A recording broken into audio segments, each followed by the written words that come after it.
Hi. So I've had a request, and this is going to interrupt my normal carpentry broadcasting stuff.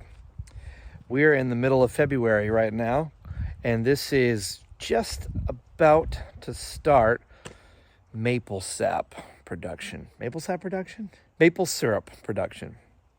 How do I know when it's time? You know when it's time when at night it's below 32 degrees, and then during the day it's starting to warm up. You know that New England weather where it's like 20 degrees at night, and then it's like 55 ridiculous degrees during the day, like the temperature swing is insane. Those days are perfect for maple sap.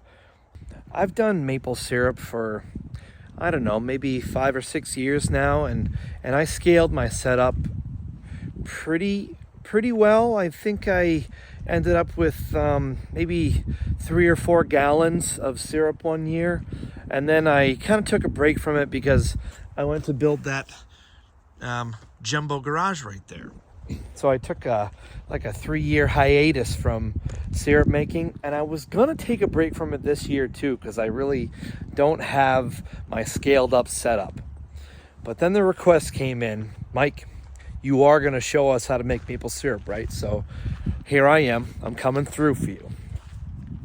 I'm gonna do a real scaled down version, which is gonna apply to anybody that wants to try it anyway. So it works out for YouTube. This video is just on collecting, and then I'll throw another one out randomly when we get to the boiling part. All right, let's do it. You want to make your own maple syrup. This video is for those of you that have the idea that you want to do it, and you're just looking for a little bit of guidance to get started.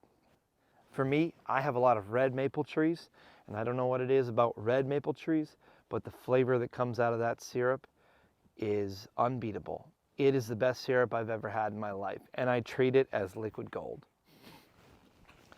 All right, let's talk about the things that you need to get started on this journey here. We're not talking boiling, we're just talking start collecting the sap from your trees. If you're just starting your journey into this liquid gold, I would suggest you buy these drops. It's basically a tap, and I'll show you the tap. You have this part that goes into the tree here. That's all that goes into the tree. And then you have the valve that comes through. And then it's a line drop, a piece of hose, essentially, food grade, that will go into a bottle of your choosing. Any kind of milk jug, water jug, Arizona iced tea jug, just wash it out really well, and that's how you'll collect it. To drill this tap, you need a specific bit, and it's not special. It's a 5/16 bit, but please don't try to use any other bit. It's not going to work well. You want a tight seal here because you're poking the tree. So if you poke the tree and it's just gushing out around the tap, it's not going to do you any good. So buy yourself a 5/16 drill bit. What you're going to have is you'll have the tap goes into the tree, line comes down into the bottle. That's it. You can do it different ways. You can buy buckets. You can do it all kinds of ways. I prefer this way. This way keeps the bugs out the most. And yes, there are bugs because there's sugar in this water. So when springtime starts to turn around, you're going to see like mosquitoes and like things will get into the sap and eat the sugar out of it. So you want something that you can cap and keep that out.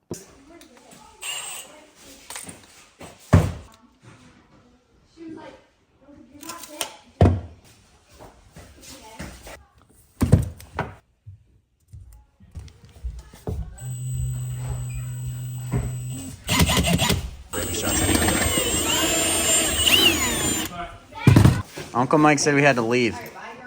You're gonna have to come back in though.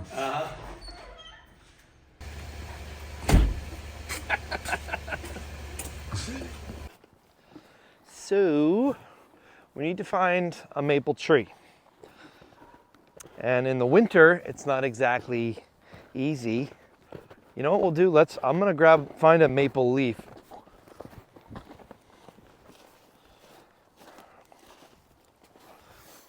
Okay. So I'm getting paid extra because this is longer than 3 minutes. Yeah, you're getting paid extra. I'm gonna pay you double Yes. what I was giving you before. This is your classic maple tree. This is a red maple. You can tell it's maple because of the way that it is. So you can see how the bark here is flaking off.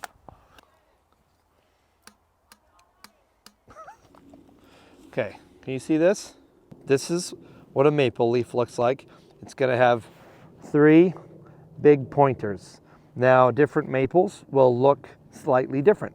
I think sugar maples, the points are a little bit more defined if I remember right, but just Google maple tree leaves and then maple bark when you're running out through the woods. I have been known to have accidentally tapped an oak tree one time, and so I've never lived that down.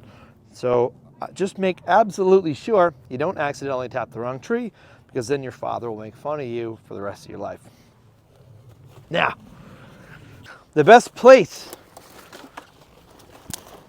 to tap a maple tree is on the sunny side. So it's going to be over here.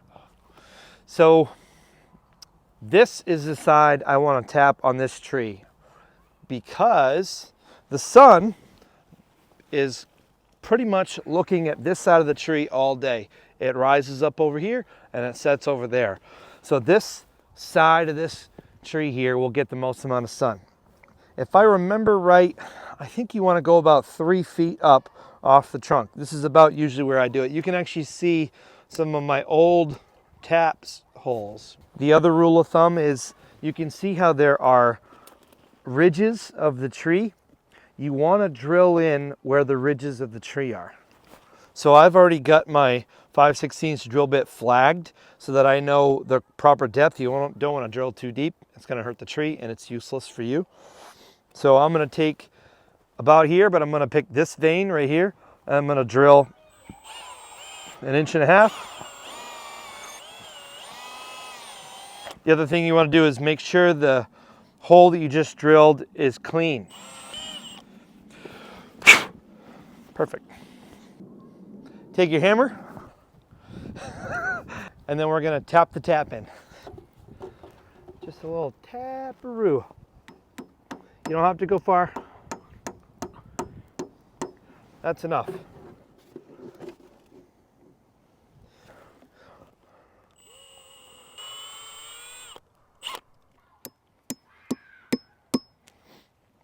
So rules of thumb for a tree: if the tree is over 1 foot, you can put 1 tap in it. If it's over 2 feet, you can put 2 taps, and so on and so forth. So this bad boy is 24 inches in diameter, so I can get away with 2 taps in this, no more than that.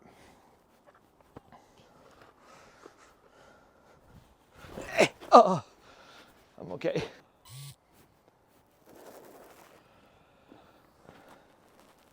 Okay. This is everyone's favorite part. Mine too. Wait, don't put that in there. Mine too. Just while we walk back, I'm going to talk about a few things. One, is it cheaper to make your own maple syrup? No, it's not cheaper. It depends. If you really only just tap a couple of trees and you boil it on the stove, I think it's pretty cost effective, yeah. For me, every time I get into a hobby, I usually spend a lot of money on that hobby, and you can definitely spend thousands of dollars on this if you wanted to. What's another question? You all right? It's hard. It must be hard for you to walk back. I can't tell if it's going to be super shaky.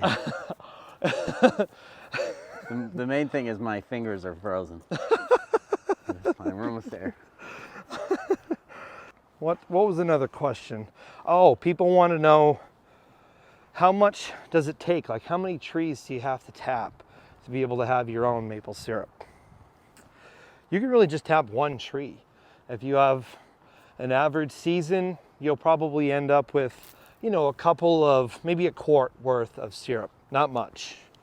So if you go crazy and you tap 20 trees on your first year, then you're gonna have to spend a couple $100 on a pan and boil it all down. It's gonna take quite a bit of work. So it really depends. The ratio of sap to syrup. Traditionally, for a sugar maple tree, I think it's 40-1. So 40 gallons of sap will give you 1 gallon of syrup yield. Now 1 gallon of syrup is a lot of syrup, but that's a lot of sap to have to boil down. You need a decent setup to boil that much. That's a 50-gallon drum worth of water that you now have to boil. I can't imagine trying to do that on the stove. All right, we're gonna call it because they're yelling. It's gonna I come know, in I was bad. trying not to laugh. Dead body!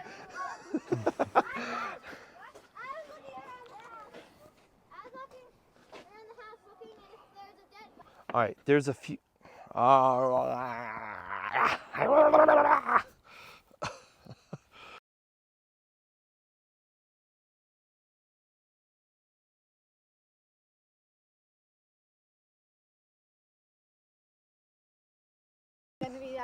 Yeah, I don't know about that. No, he has a mannequin head. I don't think. What? Where are you going? I have no idea. Why are you recording me? Why are you recording me? See if you make it on Uncle Mike's video. Chrissy Poo. Super secret ending.